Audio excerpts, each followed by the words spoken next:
It's like they have some weird pointing system. It's Persona City over there. Yeah, disgusting. The child invoker is creepy, and I don't know why they added it to the game. The Pudge one kind of freaks me out. I don't mind the Pudge one, although it's a little bit obvious when he's winding up his hook. That's my only complaint about that one. Visually, of course, the hook looks smaller than it actually is when it connects with people. That's more of like a you problem, get good at the game, know how wide the hook is thing, rather than an issue with the Persona. Again, Persona just, there's no like move back with the hand animation. It just kind of jumps all the way back there. So it's very telegraphed when he's about to hook somebody, which could be a problem if you're a Pudge player. But he's opted to keep it on anyways, you know, Ocean down to pay to lose. I think there's a Tinker set like that as well, where it telegraphs everywhere the march is going to hit in like a grid at the same time you cast it, and then the machines start coming by. I don't really understand the point of that. Anyways, game number 2 for Zoomers versus Haven Liberty. Dose. Can they take the first 1-1 of the day? Peacock, what do you think? I'm going to go with yes. Okay, you're believers. Believers in the boy. I'm, as the kids would say, a believer. I think that's the same thing, right? All right. That's enough of that. Enough fun. I need you miserable. I need you... Oh, okay. Casting some play-by-play, you know? Down the trenches, really grinding this one out with me. I don't want you to have fun saying believers and any of that stuff, okay? All right. I've got a portable shovel in my room. I'll take it out. I'll dig a trench for us. We'll cast from the trenches. Ooh. As long as we're using a periscope to like look over the trenches and cast via one of those. Feels like we're in the trenches with this Pudge. Am I right, viewers? Yes. Viewers are going to say 1 for yes, 2 for no. Chat interaction. There we go. Yeah, professional Twitch streamer now. Been doing this for a couple of days. Eco. It's actually, yeah, Snapfire mid. Let's go. When the last time he played this, it started well. Yeah. It started well. Obviously, he had decent harass on the enemy with his abilities. He was able to clear out the jungle and creep waves very quickly with the Scatter Blast and the Fire Snap cookie. He got lots of farm. It did great. It fell off towards the end of the game, just due to, I guess, the positioning of his teammates and maybe some of the items he built. I feel like it has potential to work. I'm ready to see something different. Hiko says he's pulling out pocket strats and he's finally taking his weighted training clothes off, so he's ready to go. Let's see it. This game more important than anything else. I think if they lose this, they're basically denied a spot in the playoffs. Can he beat Gunner's mid-invoker? Can he snowball out of control? He starts by blocking too many creeps. Rookie mistake. Oh, Gunner just getting deny city. Oh, gosh. I thought that was going to be a third deny right there. I think he scatterblasted and he didn't even get that last hit. That is correct. He scatterblasted and he didn't even get that last hit. So Hiko gonna really push in the creep wave. Hopefully get that equilibrium back after these creeps die. If he can get maybe a little bit of a block on, but that's good. It's all right. It's just very easy for Invoker. Yeah, at the moment. I want to watch this Pudge. I'm very interested about this Pudge. I have not seen the Persona Pudge in a pro game just yet.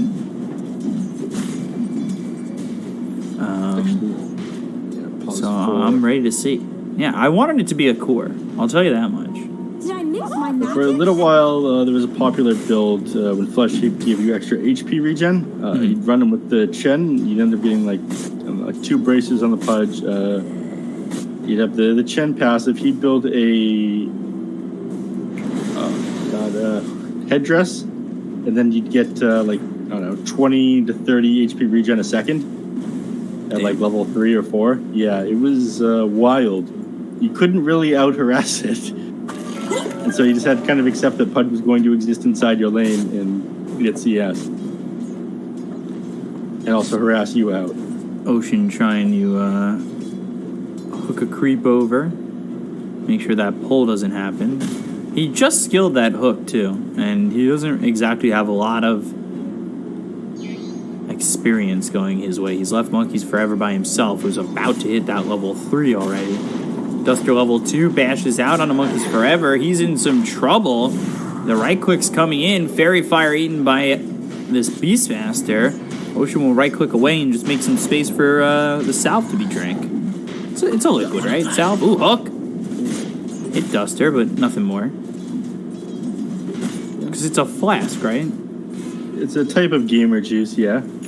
Okay, it's original monster. It's actually dispellable, I found out a little while ago. Ooh, time walk. Was hoping for that first hit bash afterwards.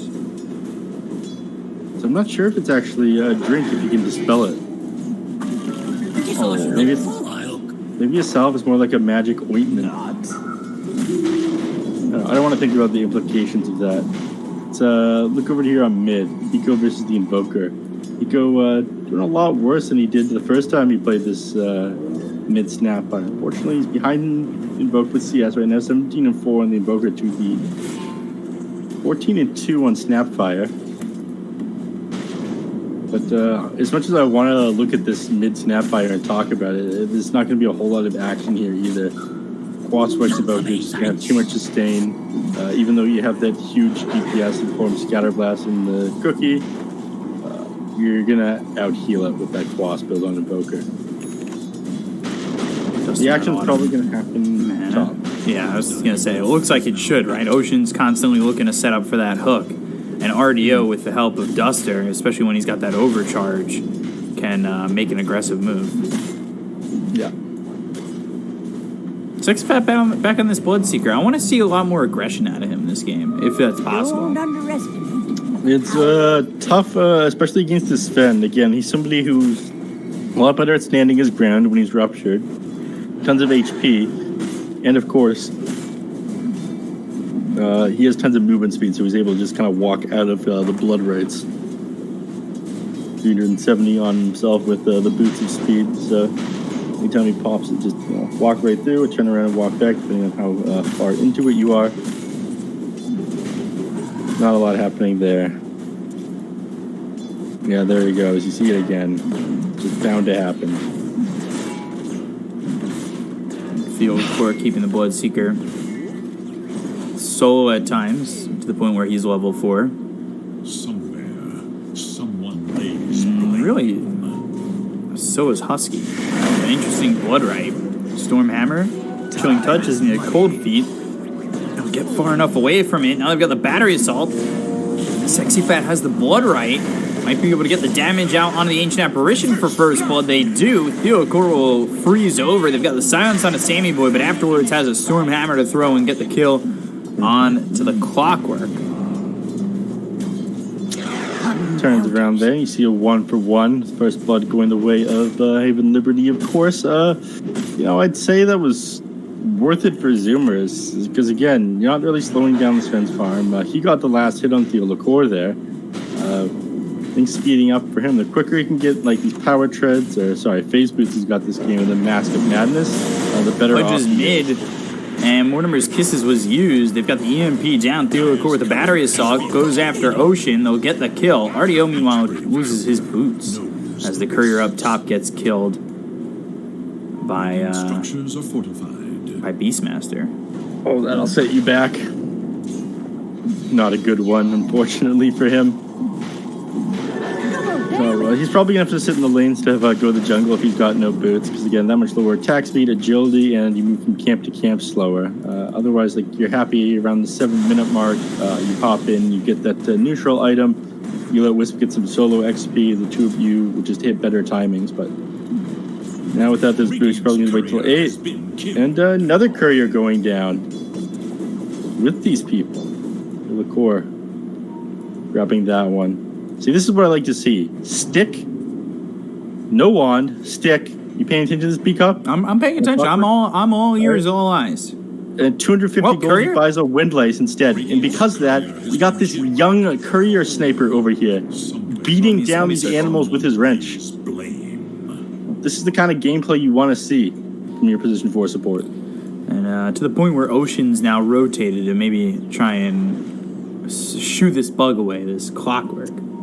There's nothing he can do about it, though. This guy has too much movement speed. He's too powerful. 400 on the clockwork because he's got Trank's Windlace, and he's got a little baby Pudge with 300 movement speed.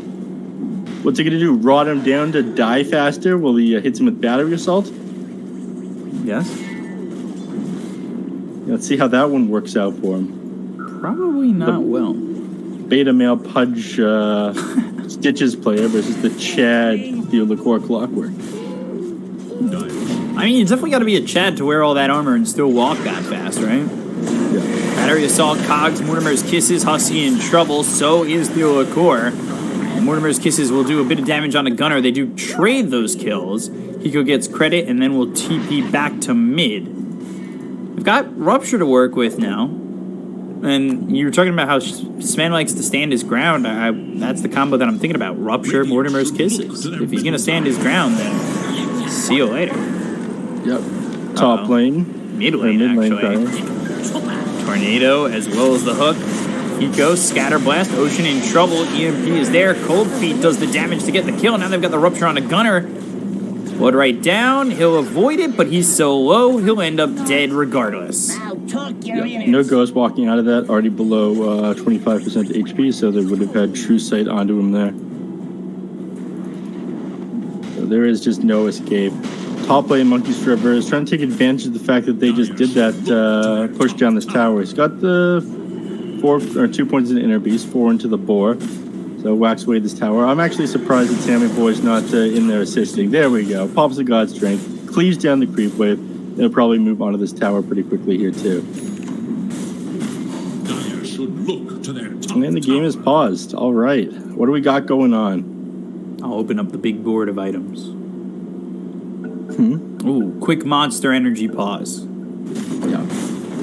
This 2-1's going to fall. Continue to drink this one before he gets too warm. Gotta drink these things chilled. They're just not good warm. It's like some of those generic beer cans that have not must drink, but best temperature. Oh, yeah. are scanning for Very enemies. hipster. Monster, if you added that, you'd attract another demographic. Or they started selling like Monster 2003 blend. I only drink Monster that's 10 years old. Leave it in my cellar for when I have guests over. My Monster cellar. They have like corked bottles of Monster. Off the mark there on that hook shot. Thanks to that. Thanks to what? How'd they have vision of him there? How'd he dodge that? He's just walking around, man. He's got the shining gun.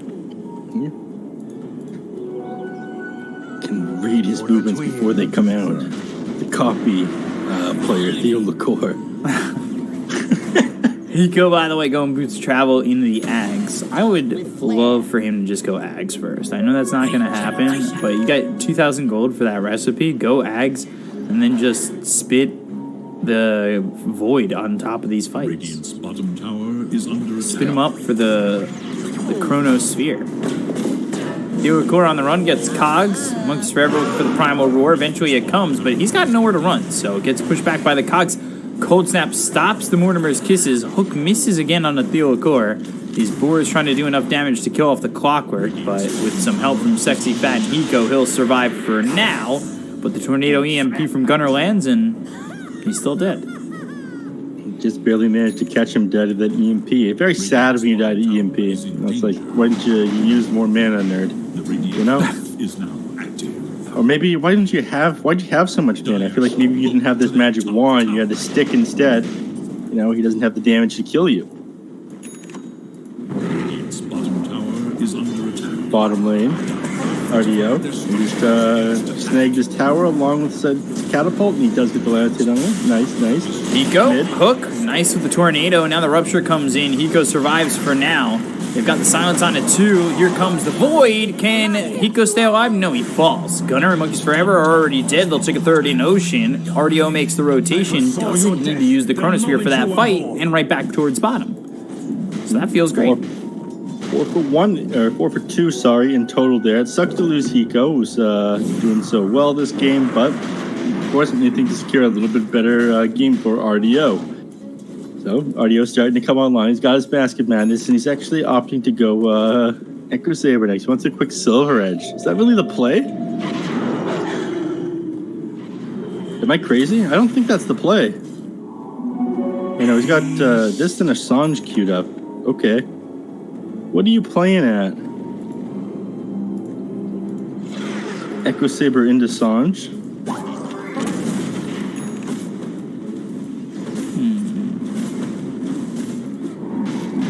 We'll have to see. Is Echo Saber worth it on Void? I mean, it's a good item in general. It gives you mana regen. Can be disassembled too, so it's not like he's But the fact fully committed. The fact that it doesn't give you any agility, like it's obviously much better on strength heroes. I don't know. I feel like Silver Edge isn't that big to have this game. It's not like you're breaking through anybody's defenses. You have that Chronosphere. I don't know like where the hard commitment for this Echo Saber comes from if you're not really needing a Silver Edge in the late game. Tornado already used RDO. Time Walk doesn't catch Gunner. Or, well, doesn't get right on top of him, that is. They smoke up on Ocean. He's gotten a couple good hooks off this game, but again, different position 4 could have had a bigger impact, I feel. Here he comes. If you can get a hook onto Hiko, they're in a pretty good place. He got it last time. He's crawling over missed hooks. They think that there's vision up here now. But they have a sentry there all... No, this is the enemy sentry. Alright, okay. Are they wrapping? Looks, no, they'll go top. It looks like they want to wrap around. Meanwhile, I like this. RDO just continuing to farm. They know they've got the relocate to get in these fights. Don't need to be there immediately, and they can relocate into a Chronosphere. Like, they could be perfectly positioned and ready to go. Boy. And Sammy Boy might be that one, or Gunner. They've got Mortimer's Kisses. The hook misses from Ocean. That means Gunner's dead. However, Sammy Boy comes over with God Strength and relocate. There's the Chrono, exactly as I talked about it. It sets you up for the Chrono. Ice Blast is coming in, but it's not going to save Sammy Boy. That is a interesting combination of plays there. They tried to go on a Sammy originally, catch the Evoker instead. He comes up the hill, out of the backline, manages to catch him while he's using that Mortimer Kisses, but, you know, in comes the Faceless Bug with the Wisp, and it ends up being a pretty good fight for War Zoomers. Hiko, this game again, he's committed to this build that he went on Snapfire the game before. Boots of Travel, double braces, and then into the Agnum Scepter after. And I feel like he could have benefited from an item that helped him fight a little bit more, but mid lane. Sexy back on him. Oh. And it's paused. Oy. Clockwork DCing. Unfortunately, no Chronosphere up for another 120 seconds. You do have a Rupture here on Sexy Fab, but I think you just kind of accept that you're dead and everybody on your team just moves along. Ooh, we can look at pause. Look up here on Tico. He's in midair. We get to see some action. Well, let me hide in the playground. Let me get a showcase. Oh, look at Mortimer. He's an adorable little idiot. Look at him. Look at his stupid, adorable face, everybody. Oh, my God. He's so happy. Just gave him a cookie. Oh. It's like when my dog used to get a treat. He would kill it first, basically. Bring it into the den, throw it against the wall, and then jump on it. This is actually incredible detail on this hero, like the newer released ones. I mean, look at Snapfire on top of it's a little this stretched. hero. Like you can see the wood, the indents, like she's just holding on to the edge of the wheel. Compare this to somebody like Morphling, it is wild. The go-to comparison hero. This hero looks good. Morphling looks like garbage. I'm sure we can find someone else who looks like garbage. We've got two personas, which are recent. Faces Void got a rework a while ago. Clockwork's got a set on. Bloodseeker look is very messed up right now, so I can't get a good look at him. Very bright. Yeah. That's just not going to happen. I want some sort of other comparison here, you guys. Come on. Mouth is moving during a pause. Your pause, dude. This is Vac hack right here. Ban him. Even compare like Mortimer to Clockwork. Clockwork is ugly. He looks like he's from Team Fortress 2. I said it. They're getting hats. They still get hats every now and then. Do they? I have no idea. Just making things up. Nice.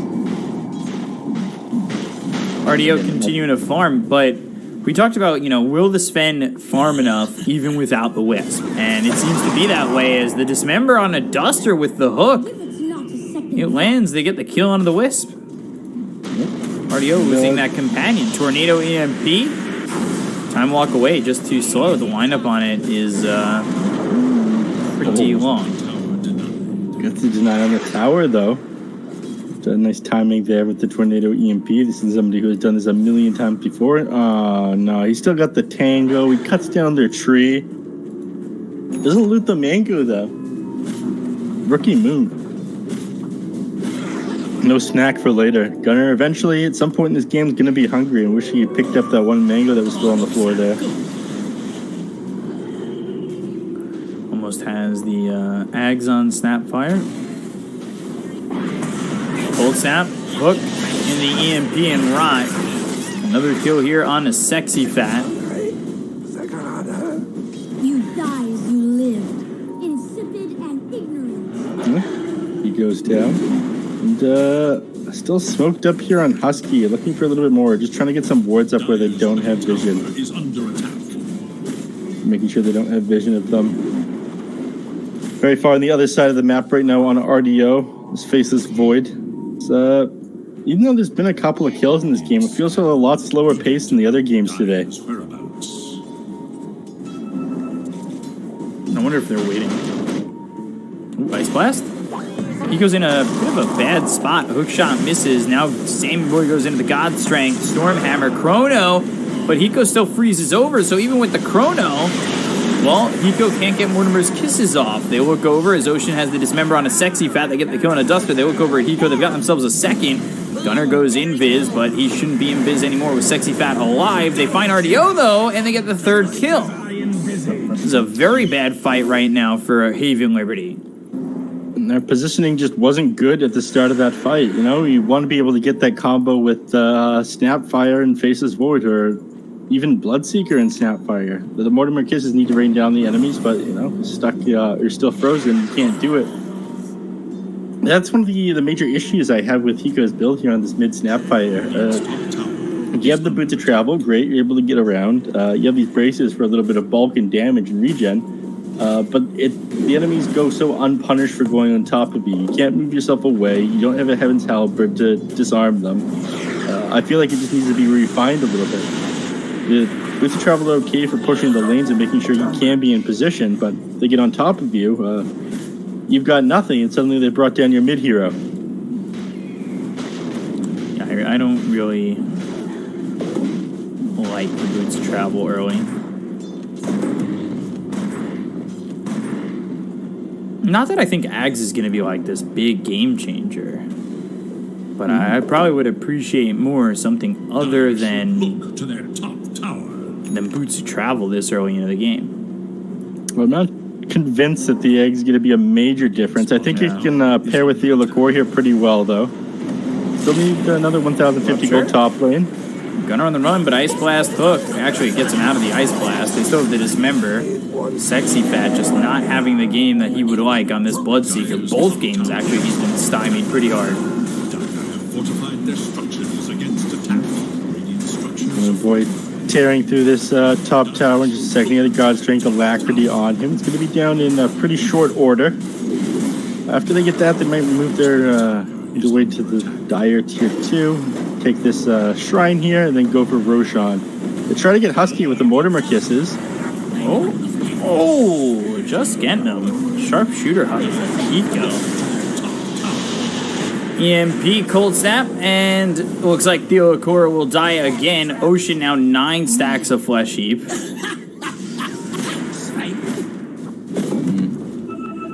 They're out for blood still. Salmon Boy playing very far forward in the enemy territory. Sexy Fat not far behind. I'm not sure they want to walk up into the enemy team's triangle right now. Wait till this AA is alive, maybe. Again, they'd be pretty happy or pretty content taking Roshan as well after they grab that shrine. Tier 2 pushing in.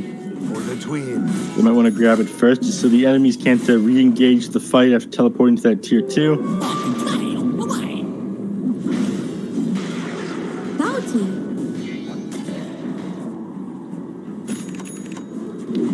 And there's the Axe finish, so that'll give the gobble up and spit out. Oh, unfortunate Ocean with the Invisor and hooked the catapult. Missed Sexy Fat on that Bloodseeker there, who almost has his Yule Scepter. Once again, we see the Bloodseeker not have such a great game, though. Earlier in the tournament, you'd seen like tons of aggression from this hero, but if he doesn't have a good laning phase, I feel like if the enemies just play these heroes that can sort of walk out of the blood rate because they've got high movement speed, build early boots, they deal with it pretty well. See if it falls out of favor going forward at the end of this group stage and towards the playoffs. Zap. BO2 in some trouble. Chronosphere on the back lines of this fight. They catch Sammy Boy. They're just not doing any damage. God Strength gets used. Gobble up, spit out. Now they'll find the kill on a Duster. BO2 is also dead. Hook onto the TPing out Faceless Void. That means RDO dies. 3 heroes dead. Sexy Fat next as he's caught in the ice wall. And he will fall. He conceded and accepted his fate there on the Bloodseeker. It felt pretty bad. Yeah. Wasn't even trying to walk away. But with them beside Roshan, you know, thank you for bringing us here. Thank you for giving us an excuse to pop God's Strength nearby the pit. We'll grab this Aegis now. Thank you very much. And we'll continue our push not long after. We got Beastmaster and their Beast. I'm pretty sure this is the next level of... No. This is for Defiance. Oh, they'll find Hiko. Ice Blast hits. Down goes Hiko. Gone for 49. Dyer's bottom tower. It feels like Gunner is connected with the rest of his team really well at the moment. Just shake and bake, you know? Yeah, I love shake and bake. It's the, it's like Bad Panko, right? It's shake and bake, Talladega Nights. Probably Bad Panko. It's probably a real thing. Oh, I thought it's like a brand of like the stuff that you put on Breadcrumbs? breadcrumbs. Yeah. I need to get panko breadcrumbs. Once I'm, you know, not working at dinner time, I'm going to be cooking a lot more, so. I see. My meal prep is just me putting dollar bills into a box. Storm Hammer, hook shot, what? I guess maybe hook shotting in to stop Sammy Boy, but he hook shots into death instead. Start with 2 kills, and they'll probably take the tier 2 tower mid off of this. No fortification up. One of my Necronomicon units out. Boars here. God's Strength active in a couple seconds. But he might just go for Hiko. He sees him here. Pings him out and says, I got Aghanim Scepter. I could just run at this guy. Who's going to stop me? He can't run away from me. All he's got is his Aghanim Scepter. He jumped back into the Ice Blast. Oh, no. Tornado hits. Gunner now dominating. He's 6-3-11. Yeah, and while they're doing that, they take this tier 2 tower in the mid lane. Nobody's going to stop them. In fact, I'm not exactly sure why they moved from bottom to mid again. Beastmaster has it under control. Sammy Boy's got the right idea. He says, come on, guys, let's go. Faster, faster. We zooming. Zoomy's got a zoom. Zoom. Or a generic car, I'm sorry.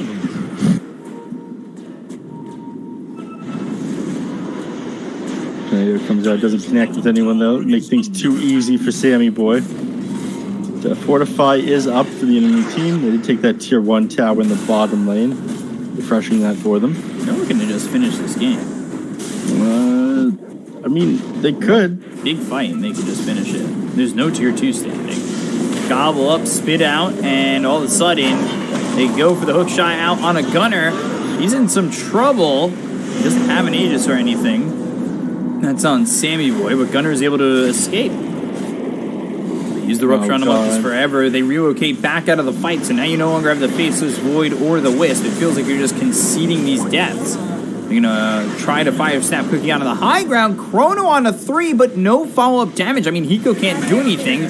He's locked up, still ends up dead. Stormhammer hits RDO. Neither of these heroes have buyback. There goes your tier 3. There goes your Barracks. Oh, there. They call it. You're right. My God, 24 minutes. If only for Zoomers could have had a game like yesterday when Sammy had to go. So? Would have been 70.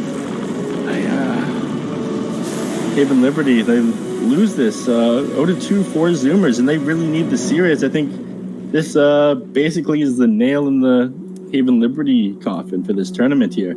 Certainly close.